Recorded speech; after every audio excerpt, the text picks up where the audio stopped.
Hello बच्चों, good evening. कैसे हैं आप लोग? आज हम चर्चा करेंगे बिजनेस स्टडी के फर्स्ट चैप्टर के सेकंड पार्ट में।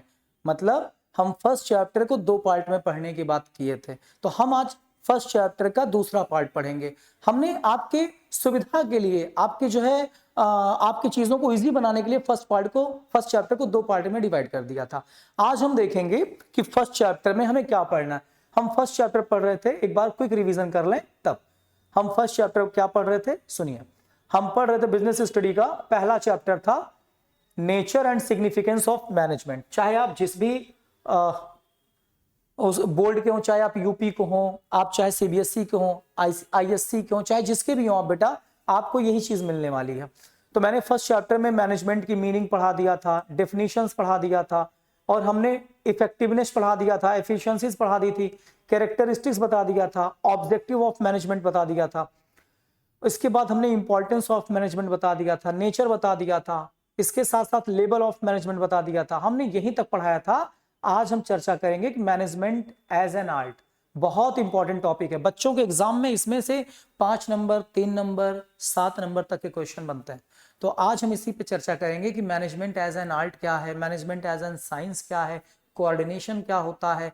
ठीक है, तो चलिए शुरू करें आज अपने टॉपिक को। बहुत सिंपल टॉपिक है। तो मैनेजमेंट एज एन आर्ट आज एक बहुत इंपॉर्टेंट टॉपिक है जो आपके सामने मैं लेके आया हूं। हालांकि आपके स्कूल में पढ़ाया गया होगा, बट एक बार अच्छे से आप क्लियर करिए। देखिए, मैं अपने हिसाब से पढ़ाता हूं। स्कूल के टीचर कैसे पढ़ाते मुझे नहीं पता, हाँ वो भी अच्छे टीचर हैं तभी आप वहां पढ़ रहे हैं। बट आप मेरे हिसाब से एक बार देखिए कि मैं क्या बता रहा हूं इसको। मैनेजमेंट एज एन आर्ट क्या होता है बच्चों? कंपनी में ना मैनेजमेंट करने के लिए जो मैनेजर होता है उसकी जो स्किल होती है वही आर्ट होता है। इसको आप यूं समझिए कि हर कंपनी में अलग अलग मैनेजर होते हैं और हर एक मैनेजर के अंदर जो होता है मैनेजमेंट करने की स्किल अलग अलग होती है। अब ये स्किल कहां से आती है? स्किल बेटा आप जितना ज्यादा पढ़ोगे, जितना ज्यादा एक्सपीरियंस होगा, वहीं से आपके अंदर काम करने की स्किल आएगी। अब आपको स्किल पहले समझना चाहिए, फिर आपको management as an art clear हो जाएगा।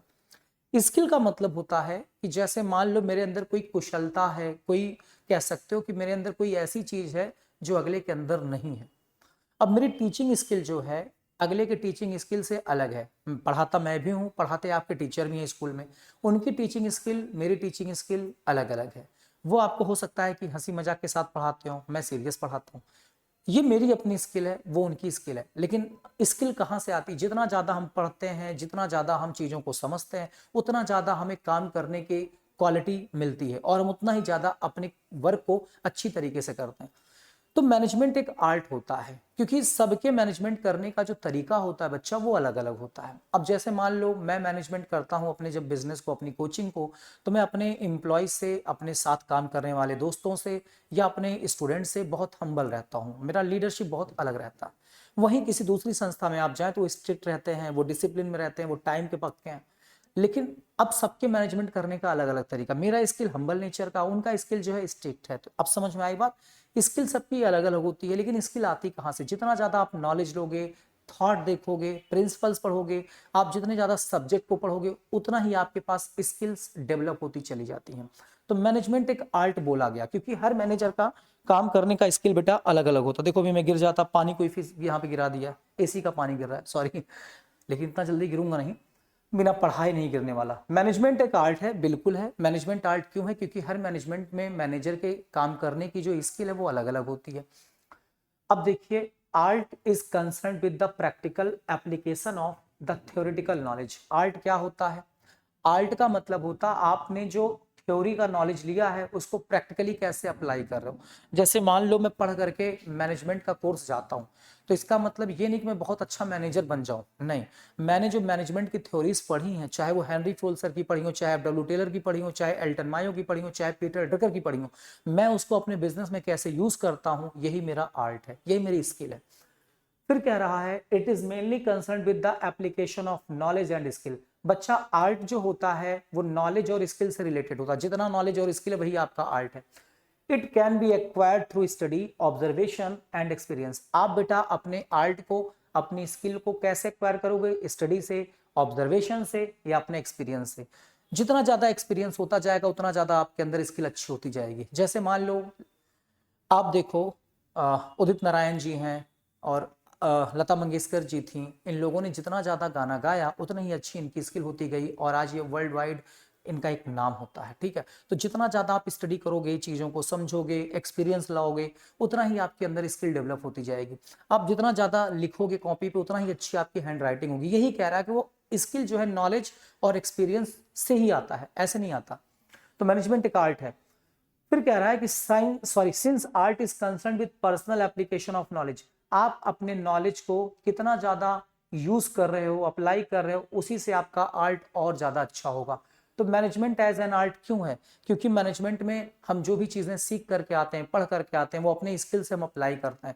हर मैनेजर जो है पढ़ के आता है, चीज़ों को समझ के आता है, लेकिन सबके काम करने की स्किल्स अलग अलग होती हैं, काम करने का तरीका अलग अलग होता है। इसलिए कहा गया कि मैनेजमेंट एक आर्ट है, क्योंकि सबके काम करने का जो तरीका, पैटर्न बेटा सबका बिल्कुल अलग है। बिल गेट्स का अलग है, स्टीव जॉब्स का अलग है, मुकेश अंबानी का अलग है। ऐसा नहीं कि जो वो कर रहे हैं वही वो भी मैनेजमेंट में कर रहे हैं, बिल्कुल नहीं कर रहे हैं। तो इसलिए कहा गया कि मैनेजमेंट एक आर्ट है। अब देखते हैं कुछ फीचर्स हैं बेटा। आर्ट क्यों है? क्योंकि आर्ट में कुछ फीचर्स पाए जाते हैं। आइए शुरू करें। मैनेजमेंट एक आर्ट है तो इसके कुछ फीचर्स को देख लेते हैं। कह रहा है existence of the theoretical knowledge. जाहिर सी बात है कि भाई हर एक मैनेजमेंट को करने के लिए थ्योरेटिकल नॉलेज आज मौजूद है। आप देखो, आप बेटा जब भी मैनेजमेंट करने जाते हो तो आपको पहले पता होगा कि इसके लिए कुछ रूल बनाए गए हैं। जैसे गाने का कुछ नियम होता है, गाने के लिए राग का होना जरूरी है, नियम है कि राग होना चाहिए। वैसे मैनेजमेंट करने के लिए थ्योरेटिकल नॉलेज पहले से मौजूद है। किसके? हेनरी फ्योल के, किसके? एल्टन मायो के, किसके? एफ.डब्ल्यू. टेलर के। इनके ऑलरेडी थ्योरीज मौजूद हैं, इनके सिद्धांत और प्रिंसिपल्स मौजूद हैं। इनको पढ़ करके तब आप एक अच्छा मैनेजर बन सकते हो, अच्छा मैनेजमेंट कर सकते हो। तब आपके अंदर एक स्किल अच्छी आएगी। तो वही कह रहा है कि भाई ऑलरेडी मैनेजमेंट करने के लिए थ्योरेटिकल नॉलेज एग्जिस्ट कर रहा है इस विश्व में। दूसरा आता है पर्सनलाइज्ड एप्लीकेशन।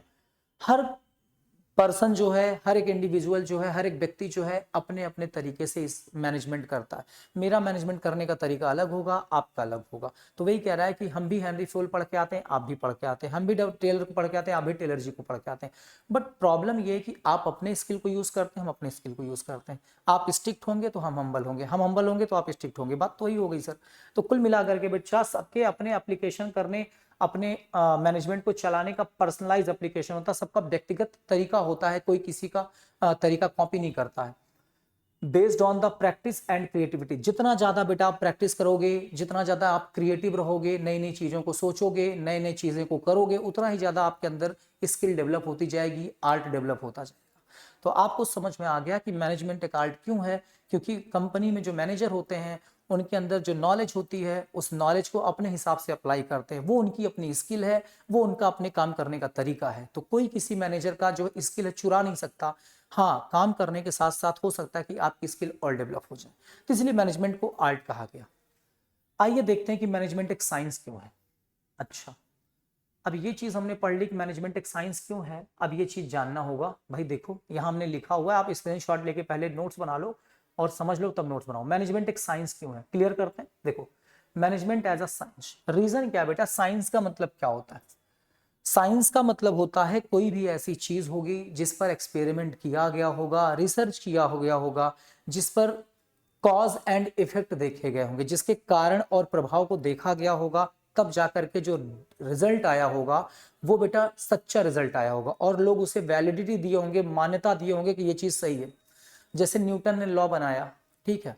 इसके अलावा बेटा स्टीम मतलब जो भाप का इंजन बना, उस पर रिसर्च हुआ होगा। किसी ने कुकर प्रेशर में देखा कि भाप बन रहा है, कुकर प्रेशर में ताकत लग रही है, तो उससे भाप का इंजन बन गया। तो कुल मिलाकर के जो साइंस है बेटा, साइंस कहीं ना कहीं एक्सपेरिमेंट और रिसर्च के ऊपर होती है। तो सर मैनेजमेंट में साइंस कहाँ से आ गई? मैनेजमेंट में साइंस का मतलब ये है कि जो कंपनी का मैनेजर होता है उसको पहली बात तो सारे प्रिंसिपल्स पता होने चाहिए, चाहे वो एफ.डब्ल्यू. टेलर हो चाहे हेनरी फ्योल हो। इसके साथ साथ उन प्रिंसिपल्स को जब वो अप्लाई करे तो वो ये देखे कि क्या मैनेजमेंट में जो हम चीज करने जा रहे हैं उसका कारण क्या है, उसका कॉज, उसका जो है उसका क्या रिजल्ट आने वाला। तो सबसे पहले मैनेजर मैनेजमेंट करने के पहले कारण और प्रभाव दोनों जान ले कि क्या हम ये चीज अप्लाई करेंगे तो इसका क्या रिजल्ट निकल के आएगा। तभी माना जाएगा कि मैनेजमेंट एक साइंस है। अब जैसे माना गया कि मैनेजर एक साइंस का काम करता है, मतलब साइंस का यूज करता है। मान लो मैं एक मैनेजर हूं, समझ में आ रही बात, मान लेता हूं कि मैं एक मैनेजर हूं। अब मैं अपनी कंपनी में देख रहा हूं कि वर्कर्स के अंदर मोटिवेशन नहीं है, वर्कर्स काम नहीं करना चाहते। अब यहाँ साइंस का यूज मैं कैसे कर रहा हूँ, मैंने वर्कर्स को कह दिया ठीक है कल आप लोगों को मैं बोनस दूंगा और एक्स्ट्रा ट्रेनिंग मिलने वाली, आप लोग अच्छे से काम करिए। तो मैंने वर्कर्स को ट्रेनिंग दे करके उनके अंदर की स्किल को बढ़ा दिया। कॉज क्या था, मैंने उनको ट्रेनिंग दी, इफेक्ट क्या हुआ, उनका प्रोडक्टिविटी बढ़ गई। तो बेटा हर एक मैनेजर को कॉज और इफेक्ट समझना जरूरी होता है, तब वो मैनेजमेंट अच्छा कर पाएगा। जब भी मैनेजर कॉज और इफेक्ट देख के काम करता है तो माना जाता है कि मैनेजर ने साइंस का यूज किया। समझ में आई बात, क्योंकि कॉज और इफेक्ट हमेशा साइंस में देखे जाते, अगर हम ऐसा करेंगे तो क्या रिजल्ट निकल के आएगा। ठीक कंपनी में मैनेजर को यही चीज अप्लाई करनी चाहिए कि अगर हम अपने प्रोडक्ट में या मार्केटिंग में या एडवर्टीजमेंट में अगर ऐसा करते हैं तो उसका क्या रिजल्ट निकल के आएगा। समझ में आई बात, इसलिए कहा गया कि मैनेजमेंट एक साइंस है। अब आइए देखते हैं कि मैनेजमेंट एक साइंस है, क्योंकि साइंस का मतलब होता है, साइंस एक सिस्टमैटिक बॉडी ऑफ नॉलेज होती है that is based on experiment, और ये एक्सपेरिमेंट पर बेस होती है, ऑब्जर्वेशन पर बेस होती है, साथ ही साथ यूनिवर्सल प्रिंसिपल्स होती है। यूनिवर्सल प्रिंसिपल बेटा साइंस के लगभग जो है sorry and universal principle, science जो है बेटा, साइंस को लेकर के विश्व में बहुत अलग अलग तरीके से सिद्धांत हैं जिसको फॉलो करना पड़ता है। साइंस कहीं गलत नहीं होती, साइंस जो बोलती है लगभग वो किसी ना किसी एविडेंस और किसी ना किसी प्रूफ के बेस पर बोलती है।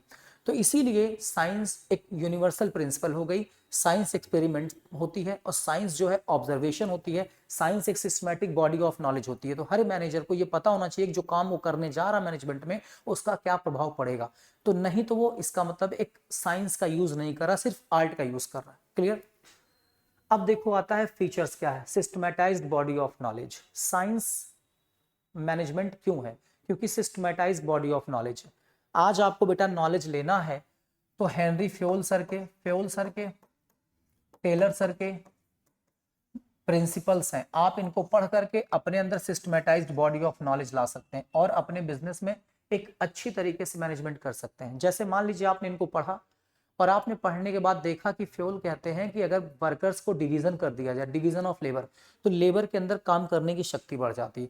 तो अच्छा ये बताओ, डिवीजन किया जाए लेबर का, ये चीज तो इन्होंने बताई, आपने तो नहीं की, तो मतलब इन्होंने एक्सपेरिमेंट किया होगा उस पर। टेलर ने एक्सपेरिमेंट किया होगा कि अगर टाइम और मशीन का ध्यान दे तो वर्कर्स तेजी से काम करते हैं। तो आप बताओ, ये रिसर्च तो इन लोगों ने किया ना, आप तो नहीं किया, लेकिन आपने ये नॉलेज ली कि इन्होंने क्या रिसर्च किया था, क्या एक्सपेरिमेंट किया था, तब आप भी अपने मैनेजमेंट में यूज कर रहे हो उस चीज को। इसीलिए कहा गया कि मैनेजमेंट एक साइंस भी है, क्योंकि आप इनके प्रिंसिपल्स को पढ़ के आए, आपने इनके हिसाब से मैनेजमेंट पे अप्लाई किया। आपको भी पता था कि फ्योल सर कहते हैं कि अगर मैं सबको एक बराबर समझूं, इक्विटी, सबको एक जैसा सैलरी दूं तो मैनेजमेंट अच्छा होगा। लेकिन आपने ये एक्सपेरिमेंट नहीं किया था, किसने किया था, इन लोगों ने किया था। तो कहीं ना कहीं आपने इनकी थ्योरी और प्रिंसिपल को पढ़ के एक अच्छा नॉलेज गेन किया और इसके साथ आपने अपने बिजनेस में इसको यूज किया, तो इसलिए माना गया कि आपने साइंस का यूज किया, क्योंकि इन लोगों ने एक्सपेरिमेंट किया था, आपने तो नहीं किया था ना। तो आपने एक सिस्टमैटिक बॉडी ऑफ नॉलेज इकट्ठा किया और आपने उसको जो है अपने बिजनेस में जब यूज किया तो माना गया कि आपने साइंस का भी यूज किया। ठीक है। दूसरा आता है प्रिंसिपल्स बेस्ड ऑन एक्सपेरिमेंट। बेटा साइंस के प्रिंसिपल हमेशा एक्सपेरिमेंट पे बेस होते हैं। अब टेलर ने अगर बताया था कि फंक्शनल फोरमैनशिप कर लिया जाए, क्या होता सर, मैं भविष्य में बताऊंगा जब मैं प्रिंसिपल्स पढ़ाऊंगा। अगर टेलर ने कहा था कि science not a rule of thumb, अगर ये सारी बातें बताई थी तो इसका मतलब इन्होंने एक्सपेरिमेंट किया था तब जाके ये चीज बताई थी। तो साइंस हमेशा एक्सपेरिमेंट पे चलता है। ठीक है। यूनिवर्सल वैलिडिटी, एक बार जो साइंस का रिजल्ट आ जाता बेटा तो वो पूरे विश्व में मान्य होता, कोई काट नहीं सकता, क्योंकि उसके पीछे प्रूफ होता है। अब एक दो बातें बताता हूं, सुनो।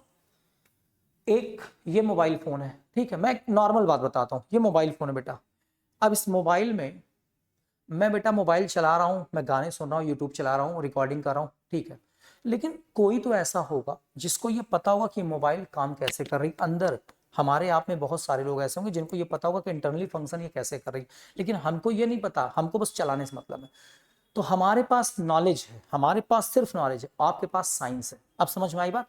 तो साइंस क्या कह रहा है, साइंस एक यूनिवर्सल वैलिडिटी होती, मतलब साइंस जो है बिना प्रूफ बिना एविडेंस के काम नहीं करता। तो सबके पास साइंस का नॉलेज हो ऐसा जरूरी नहीं, लेकिन साइंस को कोई काट नहीं सकता है। तो वही कह रहा है कि मैनेजमेंट एक साइंस है क्योंकि ये यूनिवर्सल वैलिडिटी है। टेलर की बात को, फेल की बात को पूरे विश्व में सब मानते हैं, कोई काट नहीं सकता है। कॉज एंड इफेक्ट रिलेशनशिप, मैंने कहा कि कंपनी में एक मैनेजर जो होता है वो कॉज और इफेक्ट को समझे कि कॉज क्या है, उसका रिजल्ट क्या आएगा। तो अगर वो ऐसा समझ रहा तो मतलब वो साइंस का यूज कर रहा, क्योंकि साइंस में कॉज और इफेक्ट देखा जाता है, इसलिए ये साइंस माना जाएगा। समझ में आई बात। फिर आता मैनेजमेंट एज अ प्रोफेशन। अब इसको हम स्क्रॉल करें तब पढ़ाते हैं, आप यहां तक नोट कर लें। पहले एक बार रिवीजन कर ले मैनेजमेंट का कार्ड क्यों है, क्योंकि हर एक व्यक्ति के पास जो नॉलेज होती है उसको अप्लाई करने का स्किल अलग अलग होता है। मैनेजमेंट एक साइंस क्यों है, क्योंकि सबके पास जो वर्ल्ड में नॉलेज अवेलेबल है, चाहे वो फ्यूल का हो चाहे टेलर का हो, हम उसको इकट्ठा करके अपने अकॉर्डिंग जब यूज करते हैं और ये पता करते हैं कि उसका रिजल्ट क्या आएगा, उसका कॉस्ट क्या है, तो माना जाता है कि वो एक साइंस का भी यूज मैनेजर कर रहा है। फिर आता है मैनेजमेंट एज अ प्रोफेशन क्या है। मैनेजमेंट एज अ प्रोफेशन, देखो बच्चा, जैसे आप डॉक्टर की डिग्री लेकर के डॉक्टर का काम करते हो, प्रैक्टिस करते हो, आप लॉ पढ़ के एडवोकेट का प्रैक्टिस करते हो, तो ये वो प्रोफेशन बोला गया। आप एडवोकेसी में हो, आप डॉक्टरी में हो, ये आपका प्रोफेशन है। लेकिन ऐसे जब आप मैनेजमेंट करते हो तो मैनेजमेंट करने के लिए आजकल तो कोई भी कर लेता है, लेकिन मैनेजमेंट करने के लिए विशेष प्रकार की डिग्री की जरूरत कभी कभी पड़ती है। MBA है, PGDM है, तो आपको मैनेजमेंट करना आएगा। तो कहीं ना कहीं मैनेजमेंट करना सबके बस की बात नहीं, इसलिए मैनेजमेंट एक प्रोफेशन माना गया। समझ में आई बात। मैनेजमेंट सब नहीं कर सकते, मैनेजमेंट वही कर सकता है जिसको इसकी नॉलेज होगी। कुछ लोग बचपन से देखते देखते मैनेजमेंट करना सीख जाते हैं, लेकिन ये भी याद रखिए सब नहीं कर पाते। तो मैनेजमेंट भी एक प्रोफेशन है, करना पड़ता है, अपने आप नहीं हो जाता। मैनेजमेंट भी एक प्रोफेशन है, जैसे कि डॉक्टरी और एडवोकेसी जो है प्रोफेशन, वैसे मैनेजमेंट भी एक प्रोफेशन है। क्यों? क्योंकि प्रोफेशन का मतलब होता है एन ऑक्यूपेशन, एक ऐसा पेशा जिसके अंदर आपको एक स्पेशल नॉलेज और स्किल की जरूरत होती है, और जो आप कहाँ से लाते हो, ट्रेनिंग से लाते हो या आप किसी कोड ऑफ कंडक्ट से लाते हो। कोड ऑफ कंडक्ट क्या होता है, जैसे मान लो बेटा मैं किसी कॉलेज में पढ़ रहा हूँ, तो कॉलेज के अपने नियम कानून होंगे, उस कॉलेज ने मुझे सिखाया होगा कि आप यहाँ से जाने के बाद ऐसे काम करेंगे अपने पेशे में। तो कुल मिलाकर के प्रोफेशन इसलिए हुआ मैनेजमेंट, क्योंकि मैनेजमेंट करना आसान नहीं, इसमें बॉडी ऑफ नॉलेज होनी चाहिए, इसमें मुझे ट्रेनिंग होनी चाहिए अच्छी खासी, और मेरे पास स्किल होनी चाहिए, साथ ही साथ मैं कोड ऑफ कंडक्ट फॉलो करूँ, मतलब अपने आचरण अपने व्यवहार को फॉलो करूँ अपने बिजनेस में, तब जा करके मैं माना जाऊंगा कि प्रोफेशन कर रहा हूँ। आप देखिए बड़ी बड़ी कंपनियों में मैनेजमेंट जो करते हैं वो लगते हैं कि मैनेजमेंट कर रहे हैं, तो ये उनका पेशा है, प्रोफेशन है। मैनेजमेंट करने के लिए बहुत बड़े बड़े रिसर्च और डेवलपमेंट करने पड़ते हैं बेटा, इतना आसान नहीं मैनेजमेंट, इसलिए मैनेजमेंट एक प्रोफेशन है। आजकल तो कोई भी कोचिंग खोल रहा है, कोई भी बिजनेस खोल रहा है, सब मैनेजर बन जा रहे हैं। नहीं, मैनेजमेंट एक प्रोफेशन इतना आसान नहीं है। अब मैनेजमेंट का फीचर्स क्या है देखते हैं। मैनेजमेंट का फीचर क्या है, पहली बात तो well defined body of knowledge, sorry profession का फीचर क्या है, management as a profession, profession का फीचर क्या है, आप प्रोफेशनल तभी हो जब आपके पास एक अच्छी नॉलेज होगी। दूसरा, रिस्ट्रिक्टेड एंट्री। अब देखो रिस्ट्रिक्टेड एंट्री क्या है, आप बिना लॉ के एडवोकेट नहीं बन सकते, बिना MBBS के आप डॉक्टर नहीं बन सकते, लेकिन मैनेजमेंट में ऐसा नहीं है। मैनेजमेंट में कोई भी व्यक्ति मैनेजमेंट कर सकता है, जरूरी नहीं कि उसके पास MBA की डिग्री हो। तो सर आपने तो कहा मैनेजमेंट में MBA डिग्री होनी चाहिए, बेटा होगी तो आप बहुत अच्छा काम करोगे, अगर नहीं है तो कोई ऐसा नहीं कि रिस्ट्रिक्टेड है कि आपकी एंट्री नहीं होगी मैनेजमेंट में, आप आ सकते हो, बट जैसे कि दूसरे प्रोफेशन में रिस्ट्रिक्शन, वैसा यहाँ कोई रिस्ट्रिक्शंस नहीं है। तीसरा कह रहा है प्रोफेशनल एसोसिएशन, जैसे डॉक्टर का अपना एसोसिएशन होता है इंडिया में, वकीलों का बार काउंसिल होता है, वैसे बेटा मैनेजमेंट का भी अपना एसोसिएशन होता है, प्रोफेशनल लोगों का अपना एक एसोसिएशन होता है। फिर कह रहा है एथिकल कोड ऑफ कंडक्ट। आप ये चीज अच्छे समझ लो, आप जब CA करके निकलोगे, कभी CA करोगे तो आपको पता होगा CA करने के बाद आपको CA इंस्टीट्यूट ने बताया होगा कि आप ऑडिट कैसे करोगे, आप ऑडिट के टाइम पर फीस कैसे लोगे, आप अपने क्लाइंट से कैसे बिहेव करोगे। तो जब आप मैनेजमेंट की ट्रेनिंग और नॉलेज लेके कोर्स करके निकलते हो किसी अच्छी संस्था से, तो वहां बताया जाता है कि आप मैनेजमेंट कैसे करोगे, कस्टमर के साथ कैसे डील करोगे, ये आपका कोड ऑफ कंडक्ट है। तो प्रोफेसर में आपको अपने कोड ऑफ कंडक्ट फॉलो करने पड़ते हैं। फिर आता सर्विस मोटिव। बेटा प्रोफेशन हमेशा सर्विस मोटिव होता है, प्रोफेशन का मतलब लेबर नहीं होता है, सर्विस होता है। हम डॉक्टर हैं, हम आपको सर्विस दे रहे हैं, हम एडवोकेट हैं, हम आपको सर्विस दे रहे हैं, ऐसे मैनेजमेंट भी एक सर्विस होती है जिसके बदले वो लोग सैलरी पाते हैं या फीस पाते हैं। आप बताइए समझ में आ रही बात? ठीक है, चलिए अब देखते हैं मैनेजमेंट के बाद हमने ये पढ़ लिया, अभी हम एक क्विक रिवीजन करा देंगे, बट आप पहले पढ़ते चलो फंक्शंस ऑफ मैनेजमेंट। कल को जब बेटा मैं फंक्शंस पढ़ाऊंगा मैनेजमेंट का, तो प्लानिंग है, देखो ध्यान से सुनो, प्लानिंग है, ऑर्गेनाइजिंग है, स्टाफिंग है, डायरेक्टिंग है, कंट्रोलिंग है, 5 फंक्शंस होते हैं। इसके अलावा मोटिवेशन है, कम्युनिकेशन है, कोऑर्डिनेशन है, बहुत सारे और फंक्शंस होते हैं, तो मेन 5 होते हैं। तो कुल मिलाकर के बेटो 5 फंक्शन को बच्चों हम आगे आने वाले समय में चैप्टर वाइज डिस्कस करेंगे। तो आप इतना जान लो कि मैनेजमेंट के 5 फंक्शंस होते हैं, मतलब मैनेजमेंट प्लानिंग करता है, चीज़ों को इकट्ठा करता है, सिस्टमैटिक बनाता है, उसके साथ साथ लोगों को जॉब देता है, रिक्रूट करता है, नौकरी देता है, फिर लोगों को डायरेक्शन देता है कि काम कैसे करना है, फिर उसके बाद कंट्रोल करता है अपने रिसोर्सेज पर, एम्प्लॉइयों पर। तो मैनेजमेंट के 5 फंक्शंस जो बच्चों डिटेल में चर्चा की जाएगी आने वाले समय में, यहाँ टाइम वेस्ट नहीं करना है। आगे देखते हैं। अब आता है कोऑर्डिनेशन। कोऑर्डिनेशन क्या है ये चीज समझ लो, अच्छे से क्लियर हो जाएगा। आप इसको हमारी भाषा में समझो, तब कोऑर्डिनेशन में आपको समझा दूंगा। देखो बहुत अच्छे समझो, ये 5 नंबर 3 नंबर का इंपॉर्टेंट टॉपिक है। देखो मान लो टीम इंडिया है, मान लेते हैं टीम इंडिया है। अब टीम इंडिया में कोई बॉलर है, कोई बॉलर है, इसके बाद बेटा कोई बैटर है, कोई अच्छी बैटिंग करता है, कोई अच्छा कीपिंग करता है, कोई है फील्डर है। ठीक, अब आप समझ में आ रही बात। अब मान लो एक बहुत सिंपल सा एग्जांपल लिया हूं टीम इंडिया का। मान लो कोई बॉलर है, अब बॉलर जो है वो अपने लिए बॉलिंग करता है, उसको टीम से कोई मतलब नहीं। बैटर अपने लिए बैटिंग कर रहा है, विराट कोहली अपने लिए खेल रहे हैं, टीम हारे या जीते उससे मतलब नहीं है। कीपर अपने लिए कीपिंग कर रहा है, हारो या जीतो फर्क नहीं पड़ता। फील्डर अपने लिए फील्डिंग कर रहा है। तो क्या ये आपस में कोऑर्डिनेशन है इनके बीच में? बिल्कुल नहीं है। टीम इंडिया का एक ही ऑब्जेक्ट है, मैच जीतना। मैच तभी जीता जाएगा जब ये लोग आपस में एक दूसरे का सपोर्ट करेंगे। बॉलर बॉलिंग कर रहा है तो फील्डर लोग फील्डिंग करें, सारे लोग अच्छे से फील्डिंग करें। बैटर बैटिंग कर रहा है तो अच्छे से खेले ताकि दूसरे लोग भी आके अच्छी बैटिंग करें, एक दूसरे को लोग सपोर्ट करें, तो तब जाके ये कोऑर्डिनेशन बनेगा और टीम इंडिया जीतेगी। तो कोऑर्डिनेशन का मतलब होता है कि कंपनी में बहुत सारे डिपार्टमेंट होते हैं, कंपनी का अपना एक गोल होता है, ऑब्जेक्टिव्स होता है। अगर कंपनी अपने गोल या ऑब्जेक्टिव्स को अचीव करना चाहती है तो कोशिश ये करे कि जितने भी डिपार्टमेंट्स हैं कंपनी में सबको एक साथ लेकर के काम करे, तब जाकर के कंपनी का गोल अचीव होगा। इसी को कहते हैं कोऑर्डिनेशन। तो कोऑर्डिनेशन का मतलब आप सिंपल भाषा में समझें कि bringing together all the resources. Company में जितने भी रिसोर्स हैं, एम्प्लॉय हैं या लेबर हैं या रॉ मटेरियल्स हैं या पैसा है या मशीन्स हैं, इनको एक साथ मिला के अच्छे से काम कराओ ताकि कंपनी का गोल अचीव हो। समझ में आई बात? तो कोऑर्डिनेशन मतलब तालमेल होता है। अब मान लो बेटा प्रोडक्शन डिपार्टमेंट खूब सारा प्रोडक्शन कर रहा है, मार्केटिंग एडवर्टीजमेंट करा ही नहीं रहा, तो क्या सेल होगी? नहीं होगी। तो अगर प्रोडक्शन डिपार्टमेंट प्रोडक्शन कर रहा है तो मार्केटिंग को भी चाहिए कि कंपनी का जो है खूब सारा प्रचार वगैरह कराए, और सेल्स को चाहिए कि ज्यादा सेल्स कराए, तब जाके कंपनी के टारगेट को अचीव किया जाएगा। वरना एक डिपार्टमेंट काम कर रहा दूसरा नहीं कोऑपरेट कर रहा तो बेटा फिर कंपनी का जो गोल है वो अचीव नहीं होगा। तो कोऑर्डिनेशन मतलब हर एक डिपार्टमेंट, हर एक एम्प्लॉय दूसरे को कोऑर्डिनेट करें, सपोर्ट करें, सहयोग करें, तब जाके कंपनी का गोल अचीव होगा। तो मैनेजमेंट का ये टारगेट होना चाहिए, ये मैनेजमेंट देखे कि क्या कंपनी में कोऑर्डिनेशन हो रहा है कि नहीं हो रहा है, एक दूसरे का सपोर्ट लोग कर रहे हैं कि नहीं कर रहे हैं। समझ में आई बात? चलिए तो अब देखते हैं कोऑर्डिनेशन क्या होता है। कोऑर्डिनेशन का मतलब होता है, कोऑर्डिनेशन मींस इंटीग्रेटिंग, मतलब ब्रिंगिंग टुगेदर, सबको एक साथ लेकर के, the activities of different departments and resources in an organisation so that they work together toward achieving common goal. Coordination का मतलब होता है कि जितने भी डिपार्टमेंट हैं, अलग अलग डिपार्टमेंट को एक साथ ला करके, रिसोर्सेज को एक साथ ला करके काम कराओ ताकि कंपनी के गोल को अचीव किया जा सके। ऐसा नहीं कि प्रोडक्शन डिपार्टमेंट अपने मन से काम कर रहा है, मार्केटिंग अपने मन से काम कर रही है, तब कंपनी का गोल अचीव नहीं होगा।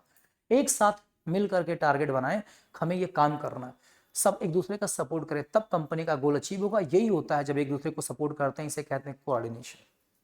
अब देखते हैं कोऑर्डिनेशन के कुछ कैरेक्टरिस्टिक्स होते हैं। कोऑर्डिनेशन के बेटा कुछ विशेषताएं होती हैं, वो चीज हम देखेंगे। पहला आता है कोऑर्डिनेशन इंटीग्रेटेड ग्रुप एफर्ट। मेरी बात को ध्यान से सुनो। कोऑर्डिनेशन में अलग अलग, मतलब कंपनी में अलग अलग डिपार्टमेंट्स होते हैं, कंपनी में अलग अलग डिपार्टमेंट होते हैं, अलग अलग ग्रुप होते हैं। तो कंपनी में जितने भी ग्रुप और डिपार्टमेंट हैं सबको एक साथ लेके आओगे, इंटीग्रेट करोगे, एक साथ लाओगे, तभी कंपनी का काम और कंपनी का टारगेट अचीव हो पाएगा। तो वही कह रहा है कि कोऑर्डिनेशन, जितने भी ग्रुप हैं उनका एक साथ एफर्ट होना चाहिए। इंटीग्रेटेड मतलब एक साथ। समझ में आई बात? तो हर एक कंपनी में जितने भी डिपार्टमेंट हैं या ग्रुप हैं सबको एक साथ लेकर आओ, तभी जाकर के अच्छा जो है टारगेट अचीव होगा। तो कोऑर्डिनेशन क्या है? ग्रुप एफर्ट का इंटीग्रेशन है, मतलब जितने भी ग्रुप है, डिपार्टमेंट, सबको एक साथ ले आना कोऑर्डिनेशन होता है। दूसरा, coordination ensures unity of action. देखो बच्चों, मैंने भी टीम इंडिया का एग्जाम्पल लिया। अब टीम इंडिया का टारगेट है कि आने वाला जो एशिया कप है वो मैच 14 तारीख को पाकिस्तान से जीते। अगर टीम इंडिया एक दूसरे को सपोर्ट नहीं करेगी, यूनिटी ऑफ एक्शन, मतलब सब एक साथ एक ही चीज पर एक्शन नहीं लेंगे, एक हो करके एक्शन नहीं लेंगे, तो क्या मैच जीता जाएगा? नहीं। अगर बुमराह अपने लिए खेल रहे हैं, सूर्या अपने लिए खेल रहे हैं, तो बेटा फिर मैच नहीं जीत सकते। तो टीम एक साथ एक्शन ले, एक होकर के एक्शन ले कि हम मैच जीतेंगे, हर एक खिलाड़ी अपना पूरा एफर्ट दे, तब जाके मैच जीता जाएगा। तो वही कह रहा है कि अगर कंपनी में गोल को अचीव करना है तो ये इंश्योर करना होगा कि क्या सब एक्शन को यूनिटी में लेते हैं, एक साथ मिलकर लेते हैं, मतलब सब एक होके काम कर रहे हैं, कोई अपने लिए तो नहीं कर रहा है, कोई कंपनी में ध्यान ही नहीं दे रहा है, ऐसा तो नहीं है। ये होता है कोऑर्डिनेशन, यूनिटी ऑफ एक्शन है। अगला, coordination is a continuous process. Coordination हमेशा होती है, कोऑर्डिनेशन कभी खत्म नहीं होती। कोऑर्डिनेशन खत्म तो कंपनी का गोल ही अचीव नहीं होगा, कंपनी बंद हो जाएगी। आगे, coordination is an all pervasive function. बेटा चाहे टॉप लेवल हो, चाहे लोअर लेवल हो, चाहे मिडिल लेवल हो, कंपनी में कोऑर्डिनेशन हर लेवल पर जरूरी है। टॉप लेवल पे, मिडिल लेवल पे, लोअर लेवल पे, बिना कोऑर्डिनेशन के कोई भी लेवल मैनेजमेंट नहीं हो सकता है। Coordination is the responsibility of all managers. कह रहा है कि कंपनी में हर मैनेजर्स की ये ड्यूटी है कि वो सुनिश्चित करे, इंश्योर करे कि क्या कोऑर्डिनेशन हो रहा है कि नहीं हो रहा, वो देखे, ऑब्जर्व करे। अच्छा, अगला, कोऑर्डिनेशन इज अ डिलिबरेटेड फंक्शन। एक बात जान लो कि कोऑर्डिनेशन अपने आप नहीं होता है, करना पड़ता है। तो कोऑर्डिनेशन एक जानबूझ करके किया जाने वाला कार्य है। अब मैं कंपनी बना दूं, सबको नौकरी दे दूं, मशीन लगा दूं, मटेरियल लगा दूं, लेबर लगा दूं, काम चल रहा है तो मैं बैठूं तो अब सब मिलकर काम करेंगे, ऐसा नहीं है। मुझे ध्यान देना होगा कि कोऑर्डिनेशन हो रहा है कि नहीं, तो ये जानबूझ कर किया जाएगा। अब सब कुछ करने से कोऑर्डिनेशन नहीं हो जाता, करना पड़ता कोऑर्डिनेशन, लोगों को लेके आना पड़ता है साथ में। अगला आता है last, importance of coordination. Coordination का इंपॉर्टेंस क्या है? अब बच्चों लिखना चाहो तो और भी लिख सकते हो, बट एनसीईआरटी बेस पर मैंने लिखा है तो इतना ही लिखा, आप बाकी का अपने मन से बनाओगे। अभी मैं बता दे रहा हूँ भाई, कोऑर्डिनेशन रहेगा तो कंपनी का ग्रोथ होगा, कंपनी की इकोनॉमी अच्छी होगी, कंपनी में प्रॉफिट होगा, रेवेन्यू होगा। फंक्शनल डिफरेंशिएशन, कंपनी में जितने भी डिपार्टमेंट हैं वो सबके अलग अलग काम है, लेकिन सबके अलग अलग काम एक दूसरे को सपोर्ट करेंगे और इससे कंपनी का गोल अचीव होगा। तीसरा आता है स्पेशलाइजेशन। कंपनी में कोऑर्डिनेशन होगा तो हर एक व्यक्ति अपने अपने वर्क में, अपनी अपनी फील्ड में एक्सपर्ट हो जाएगा। जैसे मान लो कंपनी को ये है कि हमें गोल अचीव करना है, 1 लाख करोड़ का टारगेट इस बार अचीव करना है, तो प्रोडक्शन डिपार्टमेंट का मैनेजर ज़्यादा ज़्यादा प्रोडक्शन करवाएगा, तो प्रोडक्शन डिपार्टमेंट मैनेजर अपने फील्ड में स्पेशल एक्सपर्ट हो जाएगा। मार्केटिंग वाला बहुत अच्छी मार्केटिंग करेगा, वो अपनी फील्ड में एक्सपर्ट हो जाएगा। क्यों? क्योंकि सबका एक टारगेट है, कंपनी का गोल अचीव करना 1 लाख करोड़ का। ठीक है, तो कोऑर्डिनेशन होगा तो सब अपनी अपनी फील्ड में स्पेशलाइज्ड हो जाएंगे, एक्सपर्ट हो जाएंगे। अच्छा सर, इसके साथ कोऑर्डिनेशन होगा तो साथ ही साथ इंक्रीज इन रेवेन्यू, कंपनी की रेवेन्यू बढ़ेगी। आप लिख सकते हो increase in profit, increase in goodwill, company की सारी चीजें बढ़ जाएंगी। तो याद रखिए कोऑर्डिनेशन बहुत जरूरी है। अब आप ही लोग देखिए, अगर घर में मम्मी पापा चाहते हैं कि हमारे दोनों बच्चे सही से रहें, तो अगर 2 बच्चे हो आप मम्मी पापा के अपने, और आप लड़ाई कर रहे हो आपस में, कोई कोई सिस्टम ही नहीं है, कोई तालमेल ही नहीं, तो क्या घर चलेगा? दिन भर पीटे जाओगे, बंद करके मारेंगे घर में। तो कोऑर्डिनेशन रखोगे तो घर अच्छा चलेगा। तो मैनेजमेंट एक आर्ट क्यों है? क्योंकि थ्योरेटिकल नॉलेज को जब आप अप्लाई करते हो प्रैक्टिकल नॉलेज में, अपने एक्सपीरियंस, अपनी स्किल के अकॉर्डिंग, तो ये आपका आर्ट हो जाता है। फिर आता है मैनेजमेंट एक साइंस क्यों है? क्योंकि भाई मैनेजमेंट एक साइंस इसलिए है कि एक मैनेजर पहले तो ये देखे कि जो चीज करने जा रहा है उसका कॉस्ट क्या है, इफेक्ट क्या होगा, प्रभाव क्या पड़ेगा, तब मतलब वो एक अच्छा मैनेजर है। तो मैनेजमेंट करने के लिए बहुत सारे नियम कानून हैं, बहुत सारे एक्सपेरिमेंट हैं, ऑब्जर्वेशन है, जिसको पढ़ करके, समझ करके आप कॉज एंड इफेक्ट देख करके काम करिए, तब आपका मैनेजमेंट एक साइंस हो जाएगा, टेक्निकल हो जाएगा। फिर मैनेजमेंट एक प्रोफेशन है जी, क्योंकि मैनेजमेंट आसान नहीं है। जैसे कि डॉक्टर और एडवोकेट एक प्रोफेशन होते हैं, वैसे ये भी एक प्रोफेशन है, और इसको पढ़ने करने के लिए अच्छी डिग्री और अच्छी नॉलेज की आवश्यकता होती है, अच्छी ट्रेनिंग की आवश्यकता होती है। सर फिर फंक्शंस ऑफ मैनेजमेंट 5 फंक्शंस हैं, planning, organising, staffing, directing, controlling, जो कि आगे चैप्टर वाइज डिटेल में पढ़ाए जाएंगे। फिर आता है कोऑर्डिनेशन। मैनेजमेंट में कोऑर्डिनेशन का होना बहुत जरूरी है। अगर कोऑर्डिनेशन नहीं होगा, एक दूसरे का सपोर्ट नहीं होगा, एक दूसरे लोग यूनिटी ऑफ एक्शन नहीं करेंगे, तो बेटा फिर कंपनी का गोल अचीव नहीं हो पाएगा। तो आप ये बात याद रखिए कि आज हमने फर्स्ट चैप्टर कंप्लीट कर दिया है। अगर किसी कोई प्रॉब्लम हो तो कमेंट में पूछ सकता है। मैंने अपना पर्सनल नंबर दिया था, आप दोबारा नंबर ले सकते हैं। याद रखिए, नंबर मैं नहीं देता हूं, लेकिन आप लोगों के लिए मैं नंबर दे रहा हूं, और आप पूछ सकते हैं सर ये कैसे, 7052326373। आप ये चीज़ पूछ सकते हैं अगर कोई डाउट आपको लगता है टॉपिक में। तो थैंक यू बच्चों, क्लास यहीं ख़त्म करता हूँ। कल तो मैंने रिकॉर्ड कर दिया था, माइक ही नहीं ऑन था, पता लगा रिकॉर्डिंग बेकार चली गई। तो आप लाइक करें, शेयर करें, सब्सक्राइब करें, यह आपका अपनी ड्यूटी है। मेरी ड्यूटी थी पढ़ाना। कहीं भी कोई कन्फ्यूजन हो तो आप पूछ सकते हैं।